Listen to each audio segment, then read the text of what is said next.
Good morning class. आज बस हमारा चैप्टर खत्म होने वाला है, थर्ड चैप्टर। तो आज हम एक बार थोड़ा सा रिवाइज कर लेंगे जो हमने पढ़ा है।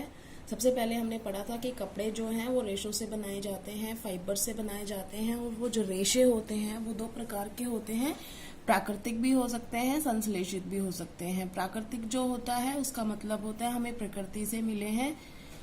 जैसे हमें जो वूल होती है वो शीप के बाल उतार के उससे बनाई जाती है। कॉटन जो होता है वो कपास के पौधे विकसित किए जाते हैं, उनसे बनाई जाती है। तो इस प्रकार ये होते हैं प्राकृतिक, जो हमें प्रकृति में ही मिल जाते हैं। संश्लेषित का मतलब ये होता है कि वो प्रकृति द्वारा नहीं मिले गए, वो बनाए गए हैं, मैन मेड है, तो उनको हम संश्लेषित बोलते हैं, सिंथेटिक फाइबर्स बोलते हैं। जैसे पॉलिएस्टर है, नाइलॉन है, ये सिंथेटिक फाइबर्स की कैटेगरी में आते हैं। अब हम पढ़ते हैं संश्लेषित रेशों के कितने प्रकार होते हैं। तो बहुत सारे हैं उसमें, लेकिन कुछ दिए गए हैं यहाँ पर। तो सबसे पहले आते हैं हम रेयन पर।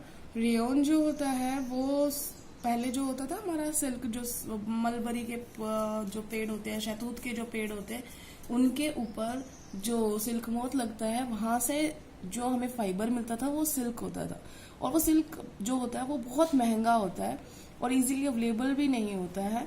तो रेयन जो है वो उसका जो फाइबर होता है लगभग सिल्क जैसा ही लगता है। तो ये बहुत ज्यादा पॉपुलर हुआ था और इसे आर्टिफिशियल सिल्क के नाम से भी जाना जाता है क्योंकि बिल्कुल सिल्क जैसा दिखता है। अब बात करते हैं नायलॉन की। नायलॉन जो होता है ये भी एक बहुलक है बेटा। जो भी संश्लेषित रेशे हैं सारे बहुलक होते हैं। बहुलक मीन्स पॉलीमर, और बहुलक का मतलब ये होता है कि छोटी छोटी इकाइयां जुड़कर बहुत बड़ी श्रृंखला बनाई जाती है, उन्हें बहुलक बोला जाता है। Many monomer units are joined to form polymer. ठीक है, और ये पॉलीमर ही अलग अलग होते हैं, इकाई बदल देते हैं तो दूसरा पॉलीमर बन जाता है। नाइलॉन जो होता है, नाइलॉन बहुत स्ट्रांग होता है, बहुत मजबूत होता है, हल्का होता है, और इसे ज्यादातर आपने सुना होगा पैराशूट और रॉक क्लाइंबिंग वाले इसे यूज करते हैं। ठीक है ना। Polyester and acrylic.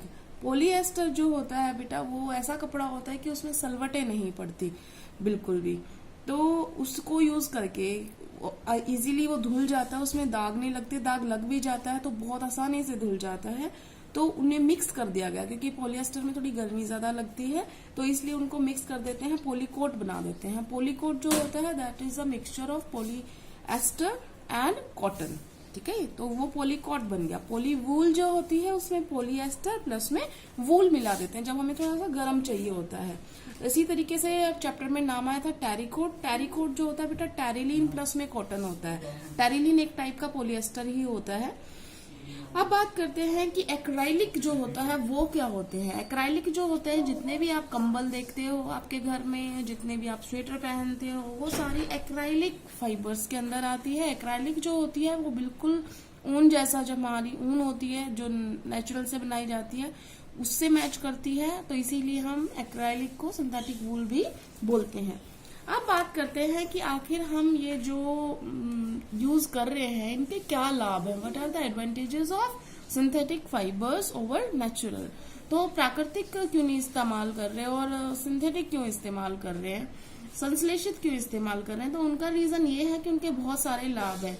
बहुत जल्दी सूख जाते हैं, गीले होते हैं, तो बहुत ज्यादा टिकाऊ होते हैं, कई दिनों तक चलते हैं, सस्ते होते हैं, आसानी से मार्केट में अवेलेबल हो जाते हैं, मिल जाते हैं। अगर आप प्योर सिल्क का दुपट्टा लेने जाओ या प्योर कॉटन का कोई लेने जाओ नहीं मिलेगा आपको, लेकिन अगर आप इनमें से लेने जाओगे तो आप इजीली, पूरी मार्केट भरी होती है इनसे, और रख रखाव में सुविधा होती है क्योंकि इनमें जो होती है ये सिंथेटिक फाइबर से खराब नहीं होते। अब जो कॉटन है जो प्योर होगा उसको संभालने के लिए आपको उसके धोने में भी एहतियात बरतना पड़ेगा, उसको प्रेस करने में भी सोचना पड़ेगा, उसको रखने में तय करके भी सोचना पड़ेगा, लेकिन इनको ऐसा कुछ सोचना नहीं पड़ता है। तो देखो कितने सारे लाभ हैं इसके, इसलिए सिंथेटिक फाइबर ज्यादा पॉपुलर है as comparison to natural fibres. ठीक है, ये फाइबर्स के बारे में पूरा हो चुका है। अब आते हैं हम प्लास्टिक के बारे में। प्लास्टिक जो होता है ये भी एक टाइप का बहुलक ही होता है। प्लास्टिक एक टाइप का पॉलीमर होता है, जो उसमें इकाइयां होती हैं वो सीधी भी जुड़ सकती हैं श्रृंखला में, या वो क्रॉस लिंक भी हो सकती हैं, त्रियकबद्ध भी हो सकती है। ये आपको पहले भी बताया हुआ है। प्लास्टिक के जो गुण है वो उसे सबसे अलग बनाते हैं। इसीलिए बहुत ज्यादा यूज होता है उसका आजू बाजू।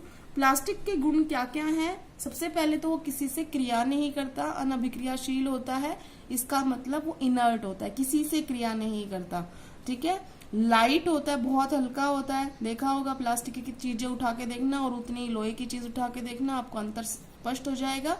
ड्यूरेबल, चिरस्थायी होता है, इसका मतलब कई सालों तक आप उसको यूज कर सकते हो। स्ट्रॉन्ग, मजबूत होता है, वो आपको पता ही है। इसके बाद इंसुलेटर। इंसुलेटर का मतलब होता है बेटा कुचालक होता है। बिजली का जो बिजली होगी या विद्युत होगी वो उसके अंदर से पास नहीं हो सकती, इसीलिए ज्यादातर देखना आप बिजली की तारों के ऊपर उसी की वायरिंग होती है। ऊष्मा का भी कुचालक होता है, इसका मतलब हीट भी उसके पास थ्रू नहीं हो सकती, इसीलिए जो आपकी चाय की पतीली होती है या कढ़ाई होती है उनके ऊपर हैंडल्स के अंदर प्लास्टिक लगा होता है। तो जब आप उसको लगाते हो, मान लो चाय बना रहे हो और आपका हैंडल टूट जाए और फिर हाथ लगाते हो, जल जाएगा ना हाथ, क्योंकि वो तो धातु की बनी है। लेकिन अगर उसमें हैंडल लगा है तो आपको कुछ नहीं होगा। इसीलिए ये जो गुण है वो उसे अलग बनाते हैं। प्लास्टिक भी अलग अलग टाइप का हो सकता है। प्लास्टिक की मेन दो टाइप है, एक होता है थर्मोसेटिंग प्लास्टिक, दूसरा होता है थर्मोप्लास्टिक। थर्मोसेटिंग देखो नाम से ही पता चल रहा है, थर्मो का मतलब होता है हीट, सेटिंग मतलब सेट हो गया। इसका मतलब क्या है कि एक बार हीट किया था और वो सेट हो गया, अब उसको आप दोबारा से हीट करके सांचे में नहीं डाल सकते कि कुछ और बना लें। जैसे रिसाइकलिंग के लिए भेज दो आप उसको कि भाई इसको यूज कर लो, नहीं होगा। इसका मतलब इसको एक बार जो बन गया वो बन गया, उसके बाद आप उसको दोबारा से यूज नहीं करवा सकते।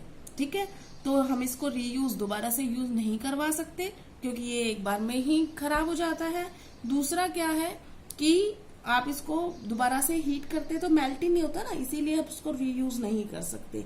अब क्या होता है कि इसमें कौन कौन से उदाहरण जो आपने देखे होंगे थर्मोसेटिंग में, बैकेलाइट और मेलामाइन। बेटा बैकेलाइट जो होता है वो आपकी जो स्विच होते हैं ऑन ऑफ वाले, ये बैकेलाइट के बने होते हैं। मेलामाइन देखना डिनर जो सेट होता है, प्लास्टिक की जो प्लेट्स आप बोलते हो वो यही प्लास्टिक है। ठीक है, मेलामाइन का। अब बात करते हैं थर्मोप्लास्टिक क्या है। थर्मोप्लास्टिक में ये होता है कि आप जितनी बार गर्म करोगे उतनी बार वो मेल्ट हो जाएगा और मेल्ट होके आप जिस भी सांचे में ढालना चाहोगे वो ढल जाएगा। इसका मतलब आप जैसा उसको शेप देना चाहोगे वो वही बन जाएगा। अगली बार गर्म करोगे फिर दोबारा शेप दे दो, वो दोबारा कोई दूसरी चीज बन जाएगा। इसका मतलब हम बार बार उसको रीयूज कर सकते हैं। एग्जाम्पल पॉलीथीन है, जैसे पीवीसी पॉलीविनाइल क्लोराइड जिसकी पाइप्स होती है, तो हम इनको रीयूज कर सकते हैं। अब बात करते हैं कि प्लास्टिक जो है, कई बार बोलते हैं हम लोग कि प्लास्टिक की थैलियां बैन कर दी हैं, प्लास्टिक हमें यूज नहीं करना चाहिए। तो क्या प्रॉब्लम है? गुण तो बहुत सारे हैं, लेकिन बेटा सबसे बड़ी हानि जो है वो क्या है? प्लास्टिक जो होता है वो जैव अनिम्नकरणीय है। पहले तो आपको ये समझना पड़ेगा जैव अनिम्नकरणीय होता क्या है। पदार्थ जो होता है वो तो या तो निम्नकरणीय हो सकता है या जैव अनिम्नकरणीय। निम्नकरणीय का मतलब है कि उसको जीवाणु जो होंगे वो अपघटन करके उसको खत्म कर सकते हैं। ठीक है ना, जैसे फॉर एग्जाम्पल आपने आलू के छिलके, प्याज के छिलके, ये सब जो आपके घर का गीला कूड़ा जिसे बोलते हैं, अगर आप उसको रख के आओ जमीन में तो मुश्किल से वो एक सप्ताह के अंदर सारा आपको दिखेगा भी नहीं। वहां से मैं बात नहीं कर रही हवा से उड़ जाए, नहीं, आप वहीं पे रखो, रोज ऑब्जर्व करो, धीरे धीरे उनका अपघटन शुरू हो जाएगा, डिग्रेड होने शुरू हो जाएंगे और एक दिन ऐसा आएगा कि वो उस मिट्टी में मिल जाएंगे। ठीक है ना। लेकिन जो प्लास्टिक है, प्लास्टिक सालों तक कुछ नहीं होता उसका। फॉर एग्जाम्पल अगर मैं बात करूं, जैसे आपका कागज है, ये यही कागज है, ये लगेगा 10 से लेके 30 दिन तक ये खत्म हो जाएगा। ठीक है, तो इसका मतलब 30 दिन बाद अगर आपने फेंक दिया जमीन के ऊपर या जमीन में गाड़ दिया है तो आपको 30 दिन बाद शायद उसका नामो निशान ना मिले। लेकिन अगर आप प्लास्टिक को फेंक देते हो तो 500 क्या 1000 साल बाद भी उसका कुछ नहीं होता। ठीक है, तो इसका मतलब क्या हो रहा है? वो जैव अनिम्नकरणीय है, नॉन बायोडिग्रेडेबल। इसका मतलब जो हमारे जीवाणु हैं, देखो नॉन मतलब नहीं, बायो मतलब जो जीवाणु है, डिग्रेड नहीं कर सकते, उसको खत्म नहीं कर पा रहे हैं। ठीक है, इसीलिए जो है प्लास्टिक को हम बोलते हैं कि हमें यूज नहीं करना चाहिए। हाँ, तो ये जो प्लास्टिक होता है इससे हमारे पर्यावरण में प्रदूषण होता है, तो इसीलिए हम मना करते हैं। तो हम अपनी जिंदगी में अगर ये 5 आर का सिद्धांत बना ले, वैसे तो 3 आर का सिद्धांत था लेकिन 2 और जोड़ दिए हैं। 5 आर में जो मेन है वो देखो, सबसे पहले हम एक एक करके पढ़ेंगे। पहला है आर, रिड्यूस। रिड्यूस का मतलब होता है बेटा कम से कम उस चीज को यूज करना। इसका मतलब हम प्लास्टिक को अगर कम से कम यूज करें तो आगे दिक्कत ही नहीं आएगी किसी चीज की, है ना। दूसरा जो होता है रीयूज। जैसे हमारे पास कोई डिब्बे खाली हो जाते हैं किसी कंटेनर में, मान लो आप कोई सामान लेके आए, वो डिब्बे खाली हो गए, हम हमारी घर में जो गृहिणी होती है वो इतनी समझदार होती है, उन्हीं डिब्बों को बार बार यूज कर सकती है। इसी तरीके से आप कोई भी चीज है उसको अगर यूज कर सकते हैं तो नया डिब्बा लाने की जरूरत नहीं है, उसी को रीयूज कर ले आप, ठीक है। रीयूज मतलब दोबारा यूज करना। रिसाइकिल का मतलब ये होता है जो खराब हो गया, जो आप यूज नहीं कर सकते, उसको रिसाइकलिंग के लिए भेज दिए, पुनः चक्रण के लिए भेज दें, तो ताकि दोबारा से उसकी कोई चीज बनाई जा सके, ठीक है ना।